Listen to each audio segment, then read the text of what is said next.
यानी कि गंधर्व जी, आपको लगता है कि एक क्लियर डिसाइसिव मैंडेट आएगा या त्रिशंकु सरकार भी बन सकती है? आपका क्या मानना है, क्या सेंस है? मेरे से नहीं, गंधर्व जी से हाँ, त्रिशंकु स्थिति का तो एक पिछला रिकॉर्ड है ना, आज तक तो ऐसा ही हुआ है।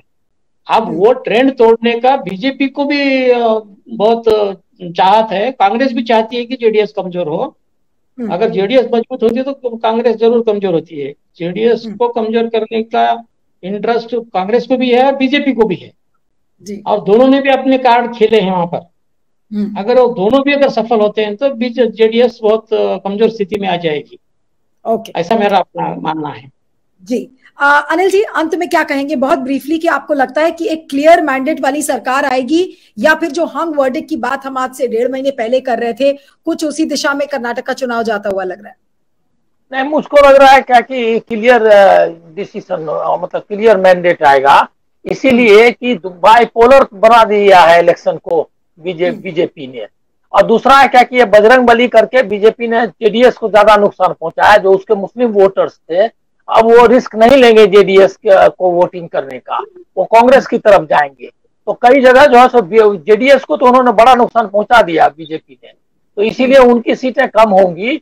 और दूसरा ये है, उसकी सीटें कम होने का मतलब है कि क्लियर मैंडेट होना चाहिए, चाहे बीजेपी या कांग्रेस के पक्ष में। और मुझको लग रहा है क्या कि वो बीजेपी अगर जेडीएस को 2-4 सीटें आएंगी भी बाद में, जब 10-20 जो भी आए, तो वो अंत में जाएगी कांग्रेस के साथ। इसीलिए कि अब भी अगर जेडीएस को जिंदा रहना है तो उसको जो है एंटी बीजेपी स्टैंड लेना पड़ेगा, क्योंकि उसको मुस्लिम मतदाता का फिर वोट नहीं मिलेगा अब आगे, क्योंकि अब डिसिसिव स्टेज में बीजेपी आ गई है। वो पुराना बीजेपी पुरानी वाली नहीं है जिसमें कि रहते हुए भी आप मुसलमानों के साथ अपने संबंध बना सकते हैं।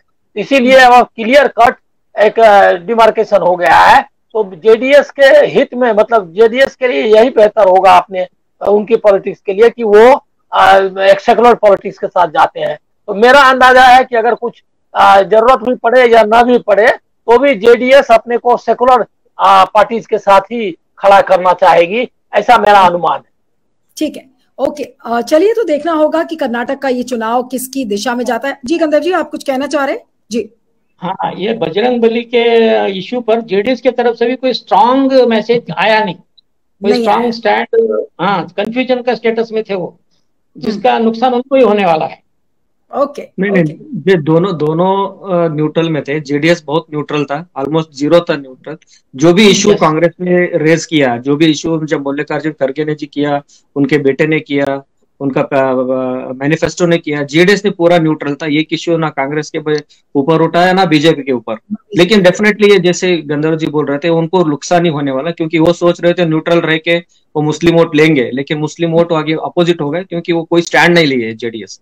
जैसे मुझे लगता है जो अभी बीजेपी ने या कांग्रेस ने उनका वोट बैंक, जहाँ मैसूर, ओल्ड मैसूर एरिया है, हासन है, तुमकुर है, ये एरिया पे बहुत कॉन्सेंट्रेट किया है बीजेपी ने। अमित शाह खुद गए हैं और मोदी 3 बार आ चुके हैं मैसूर, ओल्ड मैसूर एरिया में। और अमित शाह जो भी तुमकुर है, हासन है, पूरा खुद वो कैंपेन किए। कहीं ना कहीं जेडीएस के वोट डिवाइड होने वाले हैं। जैसे वो 25-30 35 का आंकड़े ले रहे थे, वो रहने वाला नहीं है। तो डिसिसिव मैंडेट रहेगा इस बार, जेडीएस न्यूट्रली अपने आप को उसने प्रोजेक्ट किया है और इसका नुकसान हो सकता है उसको हो।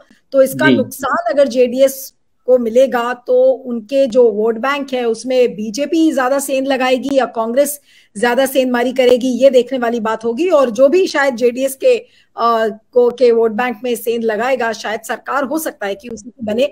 तो बहुत रोचक चुनाव रहा है कुल मिलाकर। अब 13 तारीख को वोटों की गिनती का काम दिखेगा और उस दिन भी हमारी लाइव कवरेज रहेगी। आप सभी का बहुत बहुत शुक्रिया। इस डिबेट को यहाँ पर खत्म करते हैं। Thank you so much doctor Sunila, Manish Sinha ji, Satish Jadhav, Gandharv Sena ji, thank you very much for joining. Thank you.